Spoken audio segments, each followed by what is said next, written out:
do. But yeah, let's start off as we always do. I'll just give a little insight into what I've been playing or watching recently. As far as watching, I did start Stranger Things. I've watched the first two episodes. Boy, are they long. I mean, it's literally a movie each episode this season. But I am really thrilled with the horror angle that they are going with everything. The end of the first episode was quite chilling, and it was really cool. So I really appreciate the more gruesome, more horror focused start to this season. And from what I hear, the buzz is that this first part of the season, because I think we'll be getting the final I don't know 2 to 4 episodes in like July in a few weeks. But this first set, I've been hearing good buzz about it.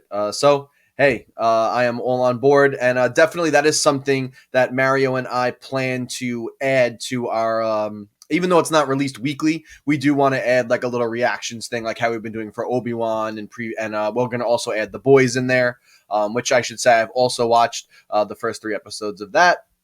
And that also did not disappoint. That first episode had the most wild thing I think I've ever seen. And if you've seen it, I won't spoil it, but if you've seen it, you know what I'm talking about. It was the most wild opening, 5 to 7 minutes or something like that, that I've ever seen on television. Of course, it's streaming. They would never get away with this on network. But so that's what I've been watching. I started Stranger Things 2 episodes in, and I've watched the first 3 episodes of the boys.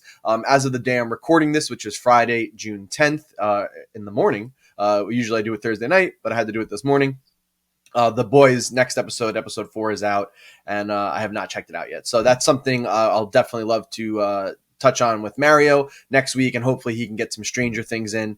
I should also mention, just ahead of time, I did not get a chance to watch this week's Superman and Lois, and just because Mario is our Superman expert here, and I love discussing the show with him, I am going to also save that little reaction/review for when he returns, hopefully next week. So keep on the back burner. We should hopefully have some Stranger Things reactions, boys reactions, and be up to date on Superman and Lois. Later in the episode, I will give you my Obi-Wan episode 4 reaction, though. So you do have that to look forward to, hopefully. That said, that's what I've been watching.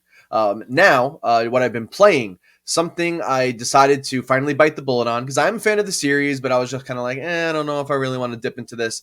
I did pick up Tiny Tina's Wonderlands, which is a kind of spin-off of Borderlands. It's a spin-off of a DLC that they actually had for Borderlands 2, where it's kind of like a Dungeons and Dragons inspired adventure, but this has been blown out into like a full game, not just a small DLC.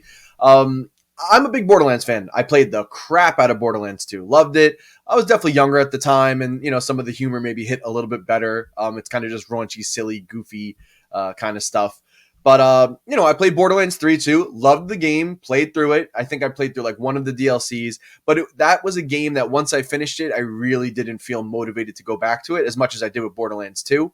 There was just something about it. The game itself was good. It played fine. I liked all the little quality of life improvements to it, but it just didn't stick with me.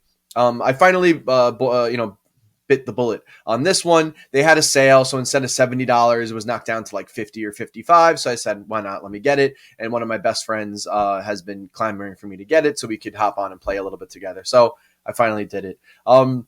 Quick little review. I've played, I don't know, let's say 10 hours or something so far. I'm pretty early into the game. I'm like level 15. And I'm really enjoying it. I like the fantasy setting. It's kind of enough of a shift to kind of freshen up the series. It's still the same gameplay. Don't get me wrong. It's still, loot, all the crazy zany humor. But they did add a couple little cool things. There is like an overworld now that you can kind of walk to and explore and get into little combat encounters in between going to areas, which I actually find is a nice little addition, and it kind of breaks things up. I am one of the people that I know a lot of people hate Tiny Tina as a character. They find her annoying, obnoxious. I think Ashley Birch is just so good. It does not bother me. So I actually really enjoy Tiny Tina and like the weird, crazy voice and just the crazy stuff she says. The writing, at least so far too, does seem a bit better than Borderlands 3, because I thought Borderlands 3 did not live up to the writing standard set up in Borderlands 2. I feel like this is definitely a much higher quality.